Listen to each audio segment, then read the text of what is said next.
Welcome to the Arcus help channel. In today's video, we'll cover how to import a software asset.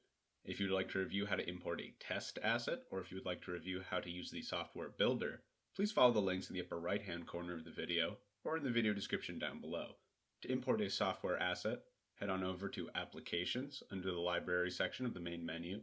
If you have the correct permissions, then you'll see an Add button. Click it and select I have an archive with a properties file. Here you will have the option to either choose from your computer or to drag and drop the file into the browser window.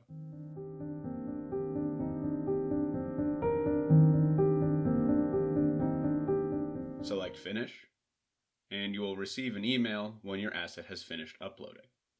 If you have any questions or if you would like to learn more, please follow the links in the upper right-hand corner of the video or in the video description down below. These will take you to our support page, our help site, and our YouTube channel. In the meantime, I hope you found this video helpful, and thank you for using Arcus.